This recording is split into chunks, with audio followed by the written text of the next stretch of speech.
Someone, I have a question for you, man. Not, well, let me tell you to you like this. One of the things that really, really saddens me a lot is people that are going through depression, people that are going through some really, really difficult time, and so many people they literally lose their life or they take their life for something that could be easily fixed with somebody being by their side, listening to them, consoling them, and just giving them some kind of like some positivity, and if you have anything that you do as far as self care, taking care of your mind, your body, your soul, so that you have equilibrium in your life.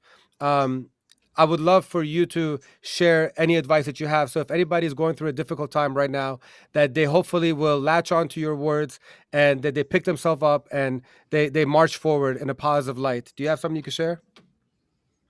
Well, it's again the same thing that I pointed to before, is that everybody goes through it. And for people who would think that I don't go through it, they're very wrong. Or if I think that you don't go through it, I'm mistaken. Right. So people might think, oh, this is, I think it's so uh, basically stupid to say, oh, why would you're Sami Beigi, why would you feel down, why would you have suicide thoughts, or why would you have this, or why would you think about hurting yourself, why would you think it's the end, why would you think there's no other way around, why would you be down and negative?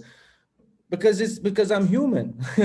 And this happens to everybody. And for me, I talk to people and I'm very frank about it. Like, I can call people and say, you know what, I'm not feeling well, and this is these are the thoughts I have. And the people I choose to talk to, they basically know how to handle it. They might just come and get me and go somewhere. They just might just be around me, or somehow, but talk about it and just let it out. If you feel that, whatever you feel, talk to someone. There's always somebody to talk to.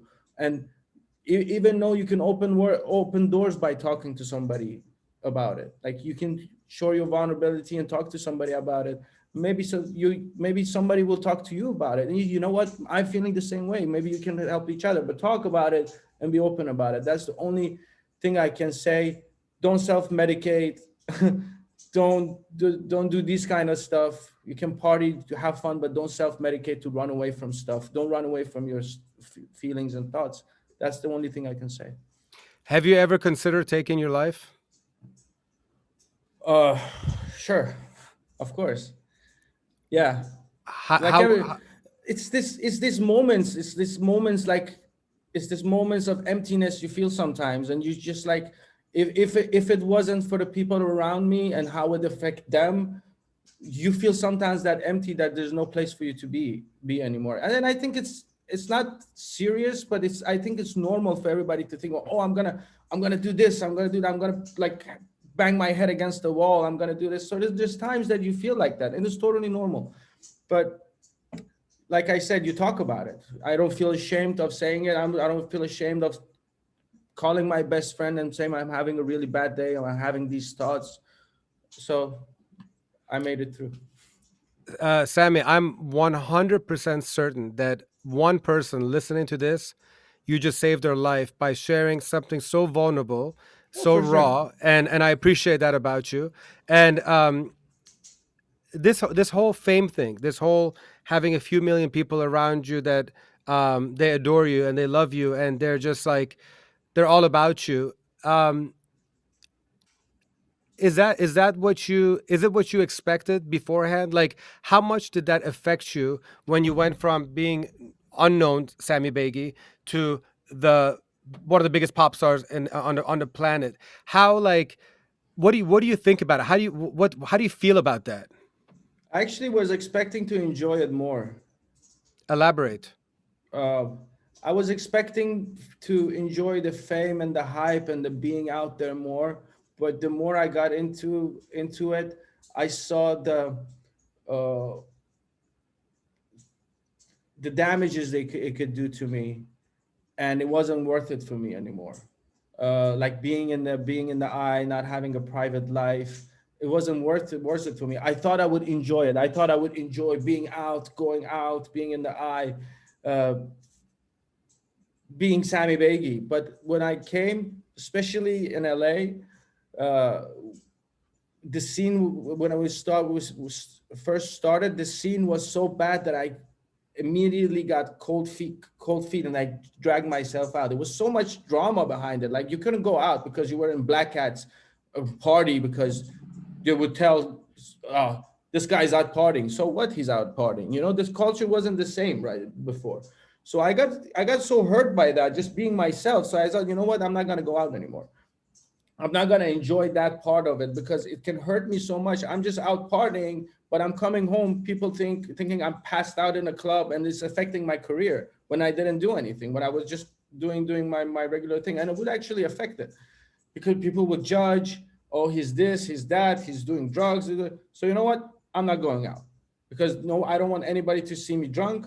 I don't want, you drink, you get tipsy. I'm a human. I can, I Yeah. can sit somewhere and get tipsy, but immediately that would be something else for me.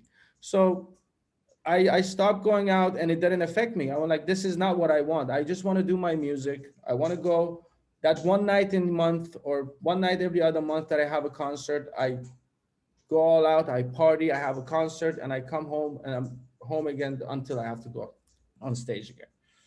So just I didn't let it affect me, the hype, because it's really it can harm a person. Like you don't know when you're gonna get drunk, right? You go out one night and you one drink too much, two drinks too much. Thank God, I don't drink for the past 15 years. So one drink too much, two drinks too much, something happens, and then everybody's got to judge you. You're a bad person because of that one incident, and people are not going to respect you as an artist no more. What kind of what is that? Did all of this ever push you to just be like, you know what, fuck it, man, I'm done with this thing. It's just not Not the worth. music. No, not the No. music. No. I gave up the other aspect of it, but I'm still in my house doing music, and I do my concerts. I take it uh, I take a plane to the city that I want to perform, and I'm out next day because I have to make a living. This is what I do.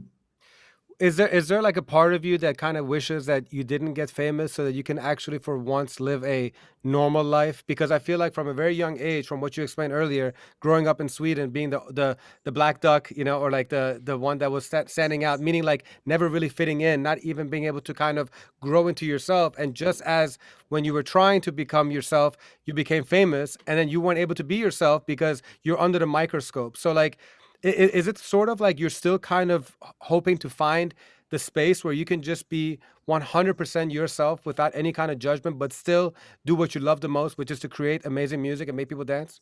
Well, I think I am there now. I'm there in the comfort of my home. Nice. That's what I do, and I think I'm there outside my home too because I'm just myself. I don't try to fit in anywhere.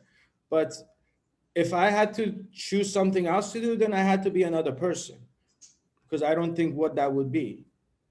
Um, right now, I'm doing other stuff, but it's still I'm using the same techniques that I was using in my music business in my other businesses. So I think this was just because me growing up as an outcast, this was the natural way for me to come.